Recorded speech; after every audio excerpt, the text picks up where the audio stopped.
歡迎收睇美國之音製作嘅《美國專訊》，我係任敬央。年紀只有10幾歲嘅普拉斯添尼娜已經係俄羅斯非常之受歡迎嘅時裝設計師。咁最近佢喺美國嘅紐約市咧開始咗佢第一間喺美國嘅分店，並且希望大展拳腳。下邊係我哋嘅記者麥凱洛娃嘅報導。Всем привет, это Кира Пластинина. Я сейчас нахожусь в Нью-Йорке. У меня только что открылся здесь первый магазин. И я очень рада. И, в общем, всем хочу передать огромный привет. 基拉普拉斯添尼娜睇上去同普通嘅15歲少女冇咩分別，但係佢同普通嘅少女最大嘅唔同就係佢擁有一批以佢嘅名字命名嘅少年服裝連鎖店。佢嘅父親係莫斯科嘅千萬富翁。佢賞識女兒對時裝設計嘅熱愛同埋才華，於是佢就斥巨資喺俄羅斯開設咗40幾家嘅時裝店，同時喺哈薩克斯坦同烏克蘭亦都有幾家分店。佢打算喺美國亦都開設一大批分店，而喺紐約嘅呢一家就係第一家。時裝店開喺紐約遊客眾多嘅蘇豪區。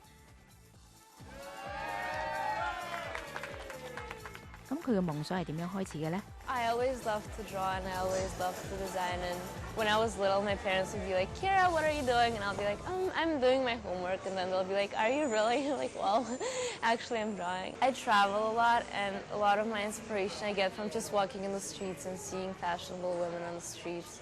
It's a lot of dresses and a lot of girly stuff. It's a very happy day for me. 新鋪開張嘅儀式非常隆重，但係而家美國經濟低迷，而家開時裝店係咪合適呢？莫伊爾係《女裝日報》嘅記者。There's a lot of competition in that sector, but I think because there's a uniqueness to it, being a teenage designer, and the fact that it's Russian, I think there'll be a lot of curiosity from the get-go. 時裝店五彩繽紛，仲襯托住音樂，有角色嘅時裝，價格適中。好多少年時裝界嘅大師都紛紛給予普拉斯添尼娜好好嘅評價。少年時尚雜誌時裝特稿部編輯凱特娜話 I think she has a lot of drive, which is important in the fashion industry. She loves fashion, and you can see that in the clothes. There's so much spirit. Teenagers are always looking for something new. Russia is this huge unexplored market at the moment. All these luxury conglomerates are moving over there and opening there, and I think it's a natural step that people will be interested in what's coming out of Russia as well. 凱特娜相信普拉斯添尼娜一定會成功。佢話青少年唔係咁會考慮經濟低迷、不景氣等嘅因素，佢哋考慮嘅係下次買咩衫、手袋、飾物，點樣先至係感覺良好，顯示自己嘅時尚風格。I don't agree that because a recession might be coming on, people suddenly don't care about how they look and don't want to go shopping. And I think especially for teenagers, downturn in the economy is not on their mind. 希金斯係普拉斯添尼娜時裝公司嘅總裁。 We talk about Kira all the time, and so what she brings to it is just a very different approach. 基拉普拉斯添尼娜雖然只有15歲，但係已經係取得重大成功，喺美國開咗第一家分店。佢喺俄羅斯已經係知名人士，而家正努力躋身於國際時裝名人之列。 I believe that if you have a dream, you should continue working in it and not to and like don't forget about the dreams you have because you'll be able to achieve them if you really want it and everything's possible. 記者麥凱洛娃紐約報導。尼泊爾係一個旅遊勝地，好多人都中意去當地旅遊嘅。不過你知唔知道當地有一種瀕臨絕種嘅獨角犀牛呢？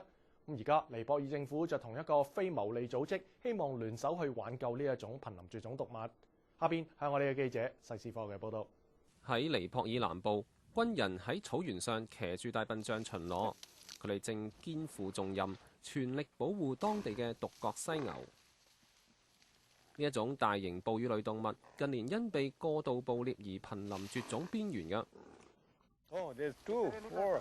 佢哋嘅稜角喺黑市價值幾千美元，喺亞洲及其他地區出售。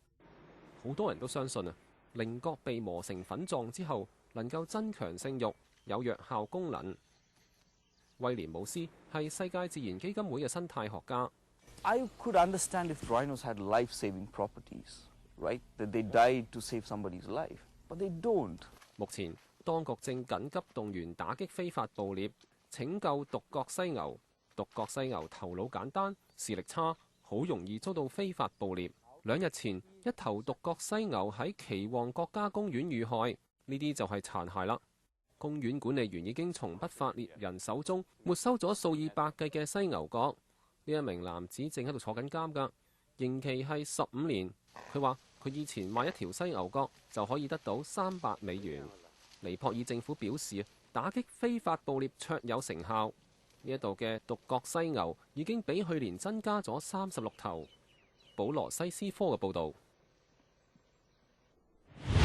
好啦，今日嘅節目時間又夠，多謝各位收睇美國之音製作嘅美國專訊，我係任敬揚，我哋下星期再見。